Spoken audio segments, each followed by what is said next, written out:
Welcome and thank you for stopping by Sheila's Audiobooks, and I am Sheila. This recording is coming from South Texas. All stories on this recording are in the public domain per United States copyright law. This story is about the logic of the little grey cells take on one of Agatha Christie's favorite themes, the powers of ancient Egypt, this time in the form of a curse on those who excavated a pharaoh's tomb. An ancient Egyptian curse is murdering anyone who disturbed the tomb of Pharaoh Men-Hara.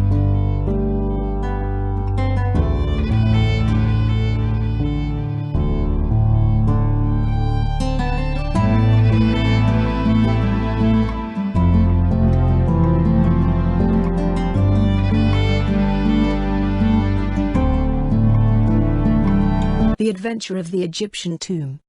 I have always considered that one of the most thrilling and dramatic of the many adventures I have shared with Poirot was that of our investigation into the strange series of deaths which followed upon the discovery and opening of the tomb of King Men-Hara.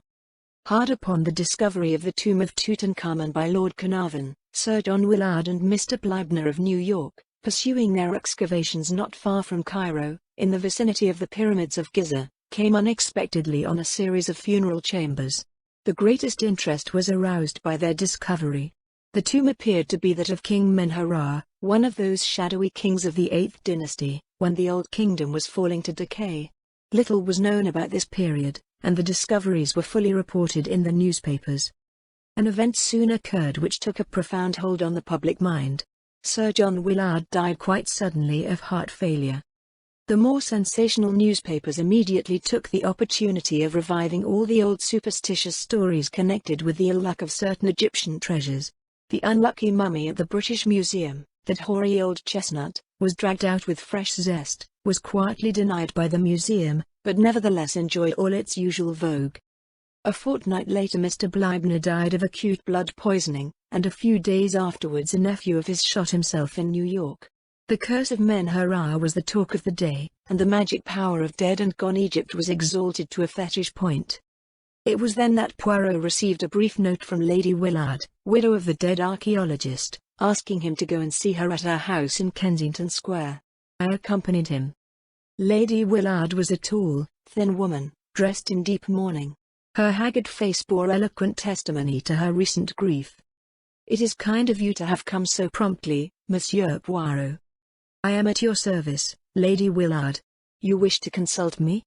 "You are, I am aware, a detective, but it is not only as a detective that I wish to consult you. You are a man of original views, I know, you have imagination, experience of the world. Tell me, Monsieur Poirot, what are your views on the supernatural?" Poirot hesitated for a moment before he replied. He seemed to be considering. Finally he said, "Let us not misunderstand each other, Lady Willard. It is not a general question that you are asking me there. It has a personal application, has it not? You are referring obliquely to the death of your late husband?" "That is so," she admitted. "You want me to investigate the circumstances of his death?" "I want you to ascertain for me exactly how much is newspaper chatter, and how much may be said to be founded on fact." 3 deaths, Monsieur Poirot, each one explicable taken by itself, but taken together surely an almost unbelievable coincidence, and all within a month of the opening of the tomb. It may be mere superstition, it may be some potent curse from the past that operates in ways undreamed of by modern science. The fact remains, 3 deaths. And I am afraid, Monsieur Poirot, horribly afraid. It may not yet be the end. For whom do you fear? For my son. When the news of my husband's death came I was ill. My son, who has just come down from Oxford, went out there. He brought the body home, but now he has gone out again, in spite of my prayers and entreaties. He is so fascinated by the work that he intends to take his father's place and carry on the system of excavations. You may think me a foolish, credulous woman, but, Monsieur Poirot, I am afraid. Supposing that the spirit of the dead king is not yet appeased? Perhaps to you I seem to be talking nonsense. "No, indeed, Lady Willard," said Poirot quickly. "I, too, believe in the force of superstition, one of the greatest forces the world has ever known." I looked at him in surprise. I should never have credited Poirot with being superstitious. But the little man was obviously in earnest. "What you really demand is that I shall protect your son. I will do my utmost to keep him from harm." Yes, in the ordinary way, but against an occult influence? In volumes of the Middle Ages, Lady Willard, you will find many ways of counteracting black magic. Perhaps they knew more than we moderns with all our boasted science. Now let us come to facts, that I may have guidance. Your husband had always been a devoted Egyptologist, hadn't he? Yes, from his youth upwards. He was one of the greatest living authorities upon the subject. But Mr. Bleibner, I understand, was more or less of an amateur? Oh, quite. He was a very wealthy man who dabbled freely in any subject that happened to take his fancy. My husband managed to interest him in Egyptology, and it was his money that was so useful in financing the expedition. And the nephew? What do you know of his tastes? Was he with the party at all? I do not think so. In fact, I never knew of his existence till I read of his death in the paper. I do not think he and Mr. Bleibner can have been at all intimate. He never spoke of having any relations. Who are the other members of the party? Well, there is Dr. Toswell, a minor official connected with the British Museum, Mr. Schneider of the Metropolitan Museum in New York, a young American secretary, Dr. Ames, who accompanies the expedition in his professional capacity, and Hassan, my husband's devoted native servant. Do you remember the name of the American secretary? Harper, I think, but I cannot be sure. He had not been with Mr. Bleibner very long, I know. He was a very pleasant young fellow. Thank you, Lady Willard. If there is anything else? For the moment, nothing. Leave it now in my hands, and be assured that I will do all that is humanly possible to protect your son. They were not exactly reassuring words, and I observed Lady Willard wince as he uttered them. Yet, at the same time, the fact that he had not pooh-poohed her fears seemed in itself to be a relief to her. For my part, I had never before suspected that Poirot had so deep a vein of superstition in his nature. I tackled him on the subject as we went homewards. His manner was grave and earnest. But yes, Hastings, I believe in these things. You must not underrate the force of superstition. What are we going to do about it? Toujours pratique, the good Hastings. Eh bien, to begin with, we are going to cable to New York for fuller details of young Mr. Bleibner's death. He duly sent off his cable. The reply was full and precise. Young Rupert Bleibner had been in low water for several years. He had been a beachcomber and a remittance man in several South Sea islands, but had returned to New York 2 years ago, where he had rapidly sunk lower and lower. The most significant thing, to my mind, was that he had recently managed to borrow enough money to take him to Egypt. I've a good friend there I can borrow from, he had declared. Here, however, his plans had gone awry. He had returned to New York cursing his skinflint of an uncle who cared more for the bones of dead and gone kings than his own flesh and blood. It was during his sojourn in Egypt that the death of Sir John Willard occurred. Rupert had plunged once more into his life of dissipation in New York, and then, without warning, he had committed suicide, leaving behind him a letter which contained some curious phrases. It seemed written in a sudden fit of remorse. He referred to himself as a leper and an outcast, and the letter ended by declaring that such as he were better dead. A shadowy theory leapt into my brain. I had never really believed in the vengeance of a long-dead Egyptian king. I saw here a more modern crime. Supposing this young man had decided to do away with his uncle, preferably by poison. By mistake, Sir John Willard receives the fatal dose. The young man returns to New York, haunted by his crime. The news of his uncle's death reaches him. He realizes how unnecessary his crime has been, and stricken with remorse takes his own life. I outlined my solution to Poirot. He was interested. It is ingenious what you have thought of there. Decidedly it is ingenious. It may even be true. But you leave out of count the fatal influence of the tomb. I shrugged my shoulders. You still think that is something to do with it? So much so, mon ami, that we start for Egypt tomorrow. What? I cried, astonished. I have said it. An expression of conscious heroism spread over Poirot's face. Then he groaned. But, oh, he lamented, the sea. The hateful sea. It was a week later. Beneath our feet was the golden sand of the desert. The hot sun poured down overhead. Poirot, the picture of misery, wilted by my side. The little man was not a good traveler. Our 4 days' voyage from Marseille had been one long agony to him. He had landed at Alexandria the wraith of his former self. Even his usual neatness had deserted him. We had arrived in Cairo and had driven out at once to the Mena House Hotel. right in the shadow of the pyramids. The charm of Egypt had laid hold of me. Not so Poirot. Dressed precisely the same as in London, he carried a small clothes brush in his pocket and waged an unceasing war on the dust which accumulated on his dark apparel. "And my boots," he wailed. "Regard them, Hastings. My boots, of the neat patent leather, usually so smart and shining. See, the sand is inside them, which is painful, and outside them, which outrages the eyesight. Also the heat, it causes my moustaches to become limp. Look at the Sphinx," I urged. "Even I can feel the mystery and the charm it exhales." Poirot looked at it discontentedly. "It has not the air happy," he declared. "How could it, half buried in sand in that untidy fashion? Ah, this cursed sand." "Come, now, there's a lot of sand in Belgium," I reminded him, mindful of a holiday spent at Knox-sur-Mer in the midst of Les Dunes Impeccables as the guidebook had phrased it. "Not in Brussels," declared Poirot. He gazed at the pyramids thoughtfully. "It is true that they, at least, are of a shape solid and geometrical, but their surface is of an unevenness most unpleasing. And the palm trees I like them not. Not even do they plant them in rows." I cut short his lamentations, by suggesting that we should start for the camp. We were to ride there on camels, and the beasts were patiently kneeling, waiting for us to mount, in charge of several picturesque boys headed by a voluble dragoman. I pass over the spectacle of Poirot on a camel. He started by groans and lamentations and ended by shrieks, gesticulations and invocations to the Virgin Mary and every saint in the calendar. In the end, he descended ignominiously and finished the journey on a diminutive donkey. I must admit that a trotting camel is no joke for the amateur. I was stiff for several days. At last we neared the scene of the excavations. A sunburnt man with a grey beard, in white clothes and wearing a helmet, came to meet us. "Monsieur Poirot and Captain Hastings? We received your cable. I'm sorry that there was no one to meet you in Cairo. An unforeseen event occurred which completely disorganized our plans." Poirot paled. His hand, which had stolen to his clothes brush, stayed its course. "Not another death?" he breathed. "Yes." "Sir Guy Willard?" I cried. "No, Captain Hastings.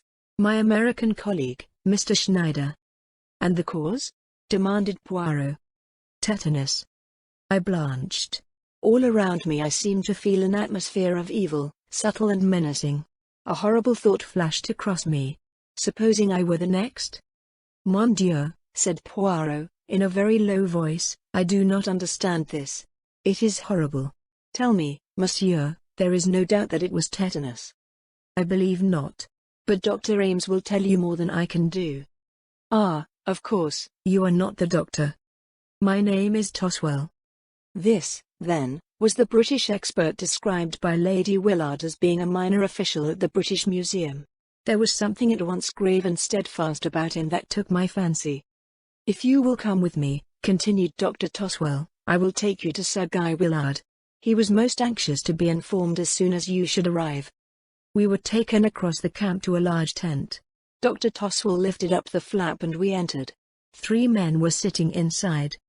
"Monsieur Poirot and Captain Hastings have arrived, Sir Guy," said Toswell. The youngest of the 3 men jumped up and came forward to greet us. There was a certain impulsiveness in his manner which reminded me of his mother. He was not nearly so sunburnt as the others, and that fact, coupled with a certain haggardness round the eyes, made him look older than his 22 years. He was clearly endeavoring to bear up under a severe mental strain.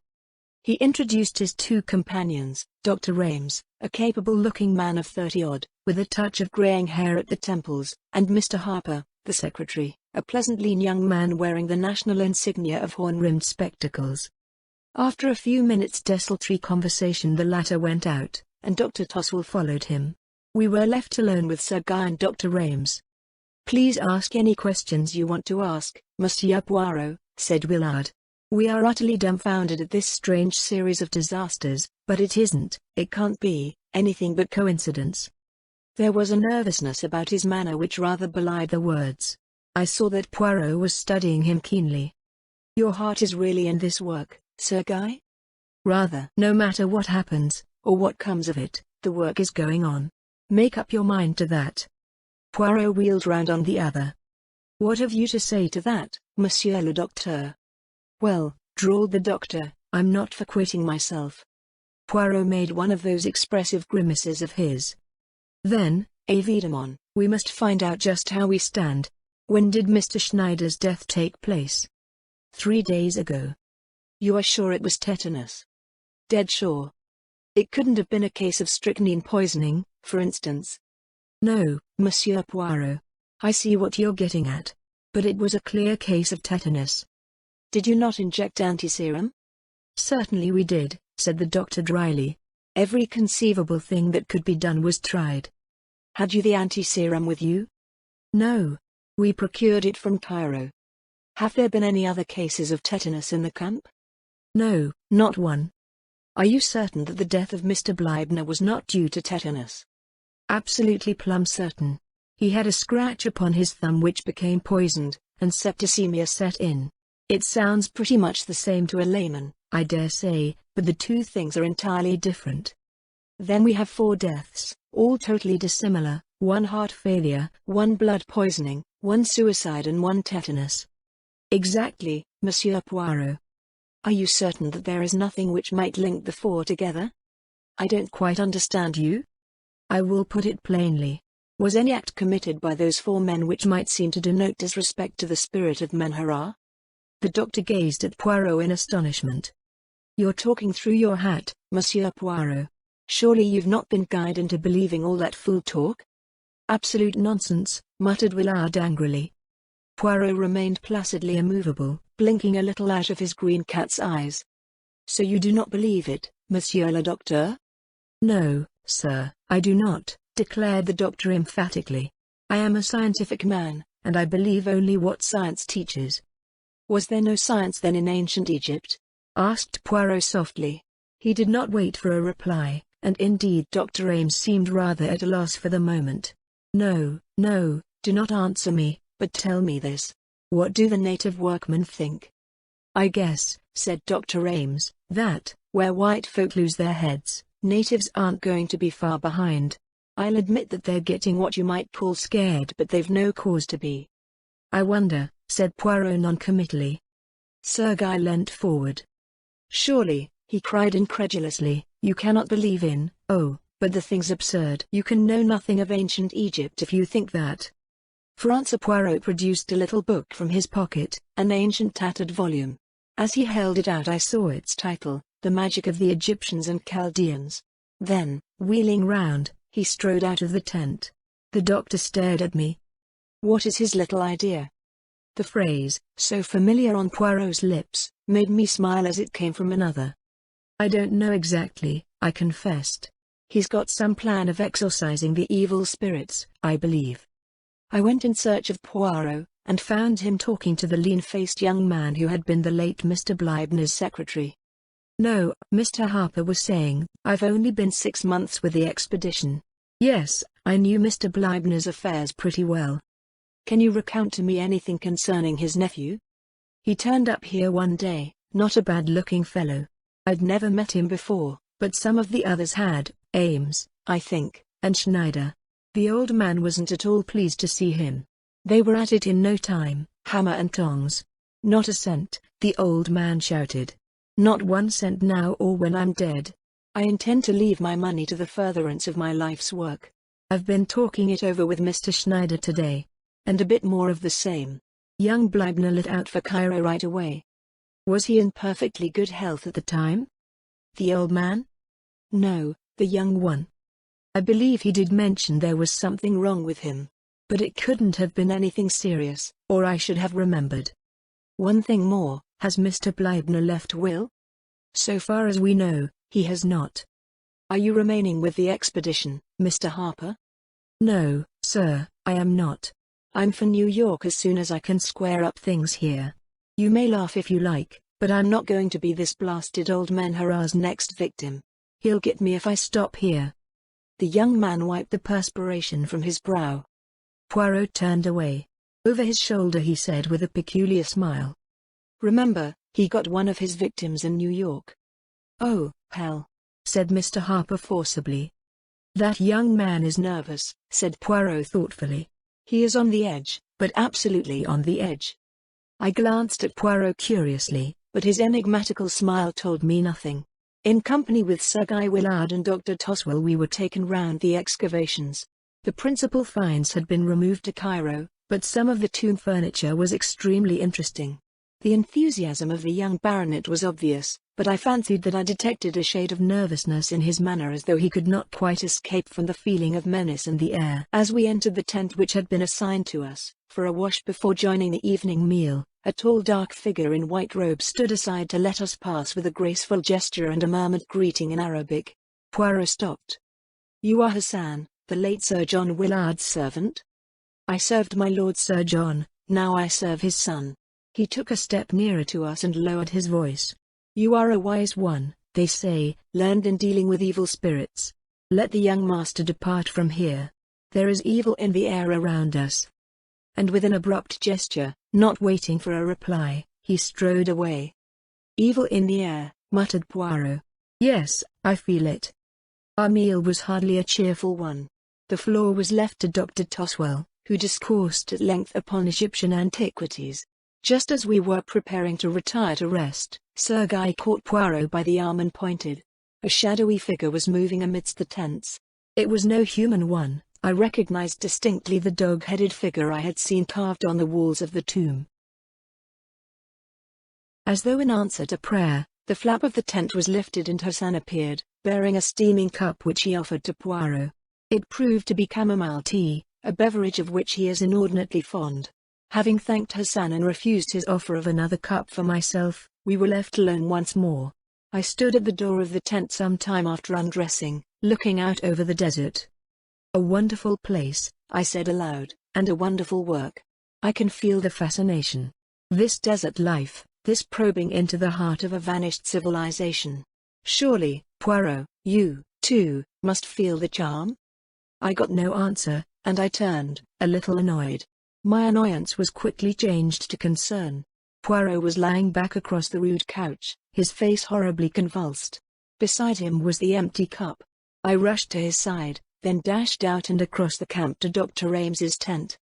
"Dr. Ames," I cried. "Come at once." "What's the matter?" said the doctor, appearing in pajamas. "My friend. He's ill. Dying. The chamomile tea. Don't let Hassan leave the camp." Like a flash the doctor ran to our tent. Poirot was lying as I left him. "Extraordinary," cried Ames. "Looks like a seizure, or what did you say about something he drank?" He picked up the empty cup. "Only I did not drink it," said a placid voice. We turned in amazement. Poirot was sitting up on the bed. He was smiling. "No," he said gently. "I did not drink it." While my good friend Hastings was apostrophizing the night, I took the opportunity of pouring it, not down my throat, but into a little bottle. "That little bottle will go to the analytical chemist." No, as the doctor made a sudden movement, "as a sensible man, you will understand that violence will be of no avail.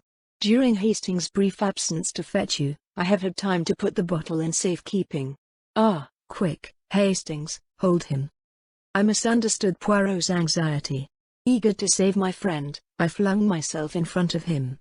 But the doctor's swift movement had another meaning.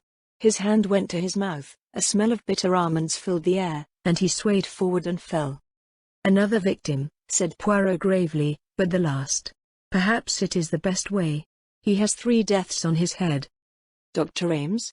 I cried, stupefied. "But I thought you believed in some occult influence?" "You misunderstood me, Hastings. What I meant was that I believe in the terrific force of superstition. Once get it firmly established that a series of deaths are supernatural, and you might almost stab a man in broad daylight, and it would still be put down to the curse, so strongly is the instinct of the supernatural implanted in the human race. I suspected from the first that a man was taking advantage of that instinct. The idea came to him, I imagine, with the death of Sir John Willard. A fury of superstition arose at once. As far as I could see, nobody could derive any particular profit from Sir John's death. Mr. Bleibner was a different case. He was a man of great wealth. The information I received from New York contained several suggestive points. To begin with, young Bleibner was reported to have said he had a good friend in Egypt from whom he could borrow. It was tacitly understood that he meant his uncle, but it seemed to me that in that case he would have said so outright. The word suggests some boon companion of his own. Another thing, he scraped up enough money to take him to Egypt. His uncle refused outright to advance him a penny, yet he was able to pay the return passage to New York. Someone must have lent him the money. All that was very thin, I objected. But there was more. Hastings, there occur often enough words spoken metaphorically which are taken literally. The opposite can happen too. In this case, words which were meant literally were taken metaphorically. Young Bleibner wrote plainly enough, "I am a leper," but nobody realized that he shot himself because he believed that he had contracted the dread disease of leprosy. "What?" I ejaculated. It was the clever invention of a diabolical mind. Young Bleibner was suffering from some minor skin trouble. He had lived in the South Sea Islands, where the disease is common enough. Ames was a former friend of his, and a well-known medical man. He would never dream of doubting his word. When I arrived here, my suspicions were divided between Harper and Dr. Ames, but I soon realized that only the doctor could have perpetrated and concealed the crimes, and I learned from Harper that he was previously acquainted with young Bleibner. Doubtless the latter at some time or another had made a will or had insured his life in favor of the doctor. The latter saw his chance of acquiring wealth. It was easy for him to inoculate Mr. Bleibner with the deadly germs. Then the nephew, overcome with despair at the dread news his friend had conveyed to him, shot himself. Mr. Bleibner, whatever his intentions, had made no will. His fortune would pass to his nephew and from him to the doctor. And Mr. Schneider? We cannot be sure. He knew young Bleibner too, remember, and may have suspected something, or, again, the doctor may have thought that a further death motiveless and purposeless would strengthen the coils of superstition. Furthermore, I will tell you an interesting psychological fact, Hastings. A murderer has always a strong desire to repeat his successful crime. The performance of it grows upon him. Hence my fears for young Willard. The figure of Anubis you saw tonight was Hassan, dressed up by my orders. I wanted to see if I could frighten the doctor. But it would take more than the supernatural to frighten him. I could see that he was not entirely taken in by my pretenses of belief in the occult. The little comedy I played for him did not deceive him. I suspected that he would endeavor to make me the next victim. But in spite of la maudite, the heat abominable, and the annoyances of the sand, the little grey cells still functioned. Poirot proved to be perfectly right in his premises.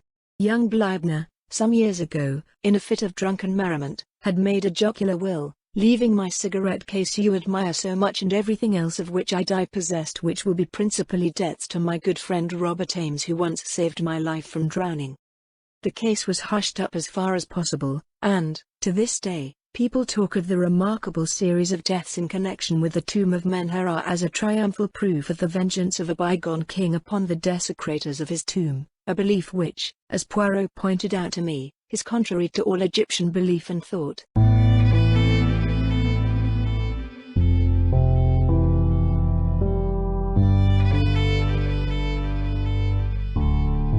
Thank you for listening to today's episode. I really hope you enjoyed it. There will be more to come. Please subscribe not to miss out on what is next.